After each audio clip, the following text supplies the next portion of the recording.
All right. So first we are going to start with Andrew. And Andrew is a theist. And Andrew has a question about who wrote the Gospel of Mark. So Andrew, you are on the line. Can you hear us? Yeah, I can hear you. Can you hear me? Yeah, we can hear you. We can hear you, buddy. So what's your question? I don't know. Is there a topic tonight or what? The topic is, did God the Bible tell you to call us? The Bible's always a good topic. Always. Oh, well, let's do it. Let's talk about the Bible. What are your questions or assertions about the Bible for Paul and I this evening, Andrew? What convinced Paul that the Bible was not true, I guess? Oh, well. Ooh. Or you, Shannon, were you, I don't know your story, Shannon, but were you a former Christian? Yes, I was. I was an Anglican, and our answers are actually dramatically different to that question, oddly enough, but they both pertain to the Bible. So, Paul, why don't you go? Go ahead. Sure. So, for me, part of what unraveled the Bible was, as some of you know, when looking into young Earth creationist claims. So, my first video was kind of tongue-in-cheek called "Ken Ham Made Me an Atheist." Ken Ham just convinced me that young Earth creation position wasn't tenable, and since I held that position, because I felt so foolish about having held that position for such a long time, and not so much foolish, but having taken on authority that the answer was correct, I couldn't, at that point in my life, let me take anything based on authority, be it my views on the Bible or God or even political views, and almost everything in my life. I'm like, well, what have I been taking on authority? So I set out to research the Bible again. Some of the things that were troubling to me were that both Jesus and the Apostle Paul both spoke of Adam and Eve and Noah as if they were historical figures, which is a bit problematic given some new things that I learned about evolution and how humans came to be. So that was one of the things that sparked it. And then I started digging into, where did we get this document from? And it turns out we don't know who wrote the Gospels. Paul wrote maybe 7 of the letters that are attributed, the 13 that are attributed to him, but the rest are forgeries. We don't really know who wrote any of the other New Testament books. Most of the original Old Testament books are clearly compiled by anonymous people. That a lot of the books that are supposedly written early look like they were probably written late, which means they were written after some of the prophecies that I had originally held that they fulfilled. There's just piece of information after that, like that were basically, for me, along the lines of, this Bible is a human document. And as a human document only, then the broad claims need to be substantiated from other places. And when I went to look for extra biblical corroboration of a lot of these things, they just simply weren't there. So I'm trying to keep it to 90 seconds. That's sort of the short version. Does that lead you towards any follow-up questions, or should we go to Shannon? Yeah, that's fine. So it's the age of the earth and evolution. And then you checked out the historicity of the New Testament, probably. Yes. Yeah. So the age of the earth was the thing that made me reject authority as a good enough reason to accept things, which for most of my life, authority was good enough. So that was kind of the first domino. So does that lead you I think Mark wrote Mark. Do you want to share your... Why? What? I mean, I can, but that's less interesting to me, is why you think Mark wrote Mark. So aside from the fact that it has the name Mark written on it, what evidence do you have that Mark wrote Mark? Because most biblical scholars, Christian or otherwise, would say we have no idea who wrote the first gospel. Well, I would ask just Paulogia one question. Do you think the New Testament was written by one author? No. All of the 27 books of the New Testament. No, but they clearly had lots of... Some of them seem to have had multiple authors amongst themselves, even the individual books. So certainly no, there were probably 16 plus authors involved. Mm-hmm. How does that pertain to the author of Mark? because we focus so much on the Gospels that there's other books of the New Testament that Mark is mentioned in, like 1 Peter 5:13, where Peter says, "Mark, my son." Yes, and so there's a character named Mark. I'm not in meaning to imply historicity or not, but there's a character named Mark that you were saying that Peter thought of as a son. Well, how does that have to relate to the authorship of a different book? Because we should really, because I've only been a Christian for 4 to 5 years, so I'm learning how to. First of all, I got to learn all these 66 books, which is hard enough. But Right. So, in the book of Acts, which is the history, you would agree that it's about 30 years of history in the book of Acts, right? When you But say the book itself spans 30 years? Is that what you're saying? Like the narrative within the book spans about 30 years? yes, the events described are meant to cover from around 33 AD, from like a few weeks after Jesus died, to the early 60s. That's the alleged events covered. Yeah. Okay. Because we could see problems with the Apostle Paul and Mark in Acts chapter 15. They had a disagreement. So we could see how the early church, there wasn't a perfect doctrine of Christianity, I would say. But Paul never met Mark. Well, we don't know. Yeah, certainly it's not written down. But I'm also curious as to, the fact that, like, let's say Mark had all kinds of grand adventures that aren't in the book. Like, nowhere in the Bible does it say that someone named Mark wrote the first gospel. So we could know all about a dude named Mark. And I guess for me, it makes more sense that as we were getting, if you look through your Bible history, it gets to be around the 180 AD when suddenly people want to decide which books are part of the Bible and which books aren't. And so the 4 Gospels that won, unfortunately at the time, didn't have labels. They didn't have things. So the early church that wanted to use those 4 books had to find someone to ascribe it to. So it makes sense in the case of Luke and Mark to find characters who existed in the Pauline letters or other traditions and say, well, why not make it Mark? Or why not make it Luke? I don't know how what you're putting forward, that there happens to be a character named Mark who is never described as having written a book, should give me confidence that Mark was the author of Mark. Yeah. You explained that a little better than I would have. I would echo what Paul just said. Oh, go ahead, Shane.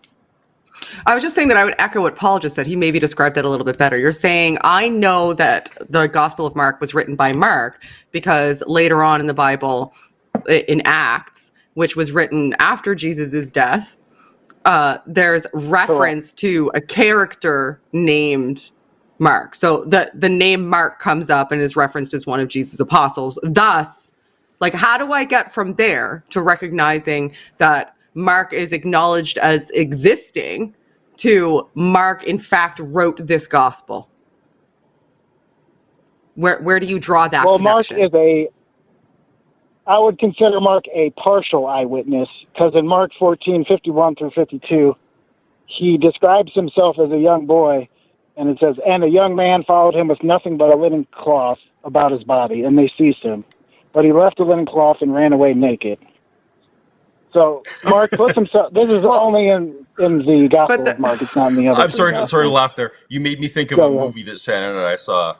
That's Assassin's 33 AD. I'm sorry. I did not. I just want to say I'm not laughing at all at you, Andrew. You remind me of using anecdote from. And yeah, I understand. Yeah. Yeah, even that character likely wouldn't have been Mark, though, because Mark was one of the apostles at the time, and that was during Jesus, just before he wasn't. Well, Mark is said to, never by himself, but Mark is said to have been a disciple of Peter. Oh, interesting. Okay, fair enough. There you go. So, and it's still not getting me there. So you're giving me a reference to somebody that was written about in Mark, not even in first person, and then attributing that character to Mark, and I'm still not getting there. Like, there's no historical evidence that anybody has any idea who wrote the Gospel of Mark, and you're not providing me any evidence right now, aside from saying a character named Mark was referenced later on in the Bible in Acts, and also there's some first person perspective without a name even given to a character that I think might have been Mark in Mark. That still doesn't get me to, I know that Mark penned Mark. But you see why? I guess, Shannon, if you understand where I'm coming from, Mark wants to share Jesus. It's not about him, if that makes sense. Well, him wanting to share Jesus, like, that, I can even grant you that, but granting you that doesn't get me to Mark wrote Mark. Right. What I'm hearing you say, Andrew, is the author of Mark had a theological point. And I don't think anyone would dispute you. Yeah. The author of Mark had theological points to make. What we're hearing you saying is, though, that you know who that author is. And, of course, I think you would understand that there were, at the time, hundreds or thousands of people who wanted to advocate the message for Jesus. So I'm still, like, just saying that the gospel author wanted to put forth Christianity, then that just narrows him down to Christians. Right. So you still haven't put forth anything that would lead me to believe that Mark wrote Mark. And these are some of the problems that atheists like me and Paul have. Like, when we enter into these discussions, a lot of the times they're just assertions that aren't based on anything really, really tangible. They're just kind of based on like a feeling or an intuition, and they're presented to us as though, you know, how silly of you not to share my intuition about this, when really I can't share your intuition. But what I can get on board with is if you present to me, well, like, you know, they found this piece of parchment that was signed by Mark and shared the like verbatim the writing style from some of the pieces of parchments that were utilized to compile the Gospel of Mark, which we don't even really have at this point.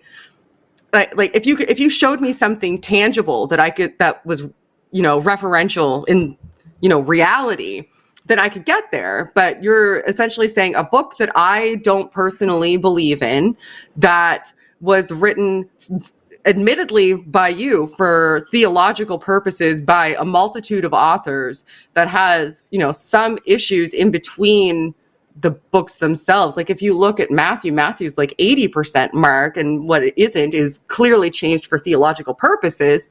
Like, it's not going to get me there. But if you say, okay, well, that there's evidence of Mark was a student of Peter, and we have evidence of that outside of the Bible and inside of the Bible, and we can look and see where Mark had signed documents that were in his writing style, in his handwriting, and followed his specific cadence, and those match the parchments that we have.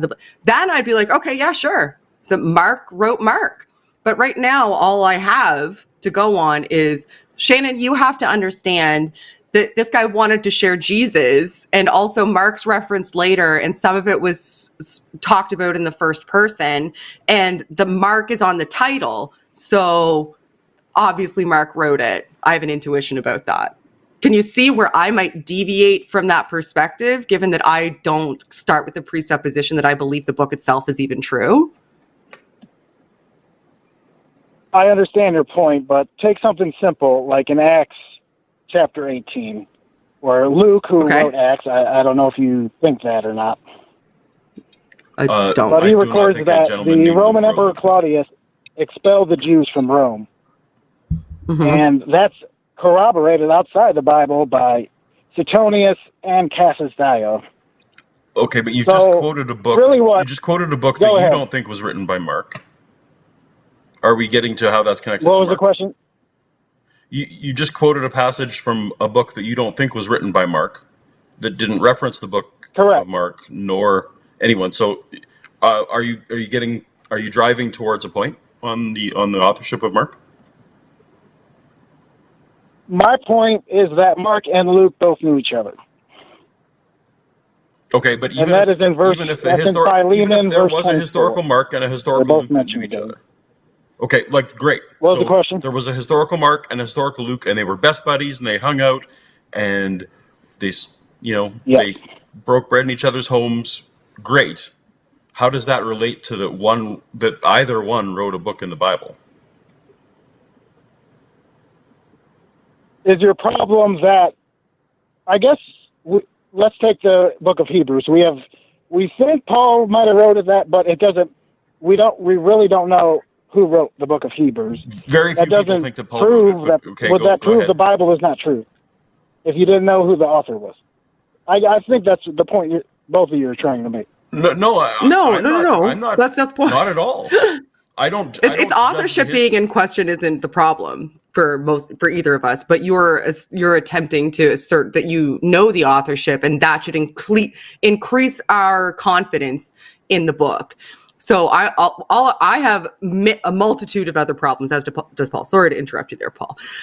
Do it. But I have a multitude of other problems aside from the authorship. The authorship is like, during my deconversion, the authorship of the Bible wasn't even of a primary concern to me, nor secondary concern. I had issues separate to that. Now, I think what you're trying to angle at is, maybe one of the reasons that we're atheists is because we don't know the actual names of the people who wrote it, because it's anonymous. So you're saying, well, there is some evidence that I have an intuition about that says that we do know some of the authors. And I would even we know that Paul was an author for a pretty substantial portion of the New Testament. And I would, I'll grant you that. And I'll say that there's historical evidence for that. But that doesn't change the issues that I have with the Bible. And you saying, well, I know Mark wrote Mark isn't going to increase that confidence level for me. And on the contrary, it's actually going to kind of make it seem as though you're falsely inflating the amount of evidence in order to present it as more viable as an intellectual construct, when in fact it isn't. And that seems almost like kind of you're not really addressing the point of my deconversion. You're maybe misunderstanding either of our deconversions, and you're not even in line with scholarship.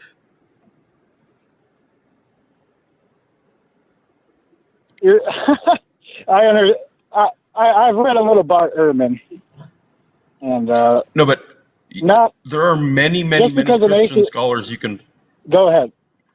There are many Christian scholars. In fact, I don't know that you could find a single Christian scholar, a New Testament scholar of any belief that would say that Paul wrote Hebrews, for example. Like, that's just off the table for even when I went to Bible school, no one tried to say that. So I lost my train of thought there for a second. But go ahead. Sorry, what were we gonna add there? Yeah, you go ahead. And we're gonna have to move on to another call. This is fascinating. I love hearing Paul talk. I love talking about the Bible. But yeah, sorry. I'll let you make one last point. Go ahead. Go ahead, Andrew. Go ahead, Andrew, and then we are gonna have to move on. I appreciate the call. Well, the thing about the Bible is, not only can you harmonize the Gospels, but you could try to harmonize both Peter's epistles with Paul's letters. And remember, in the Jerusalem, I think it's called where Paul and Peter, Peter wanted to keep the circumcision. The Bethlehem Accord? He still couldn't get over the fact that a new Christianity was a new religion. And Paul corrects him in Galatians, so they had a big argument. Mm-hmm. And in his final words, in I believe it's second epistle of Peter, chapter 3, he accepts Paul's words as scripture, and that's pretty amazing to me. But I know I didn't make a good point, but it was a fascinating conversation. You won't be surprised to learn that.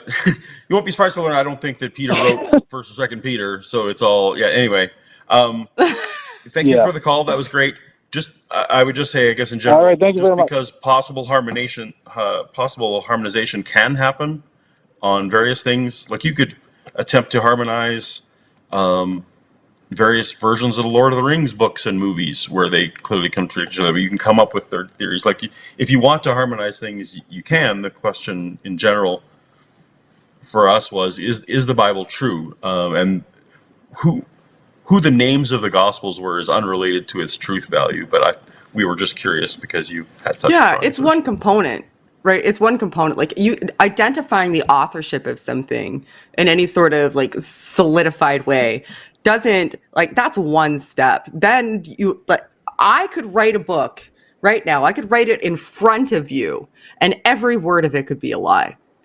Now, you being able to say that I wrote the book of Shannon doesn't mean that anything in the book of Shannon is in any way accurate. Now, if I didn't put my name on it and I threw it in a pile and it got found 50 years from now and people started to build a worldview around the nonsense that I wrote down, and you'll never be able to attribute it to me, that doesn't make it any more or less true. Now, you being able to find the author tells you something about the author, tells you something about their motivations, it tells you something, you can put them at a place in time. Like, those are all little bits of evidence that you could have that may increase your confidence that what the author wrote down might have some ring of accuracy, but that's just one piece of it. So when somebody says with confidence, like, I know that so-and-so wrote Mark, like Mark wrote Mark, to me, it just seems like a really overconfident statement that even Christian scholars kind of wouldn't line up with. I don't think. I can't think of any New Testament historian that would say that they are 100% sure of even what they're called the undisputed Pauline letters. They probably put those at like a 90% certainty. So. Right. Yeah. Hey, thanks for checking out this clip for The Line. While you're here, hit that like button, hit subscribe, turn on notifications, and then share this with that bitter uncle of yours who loves talking about the good old days.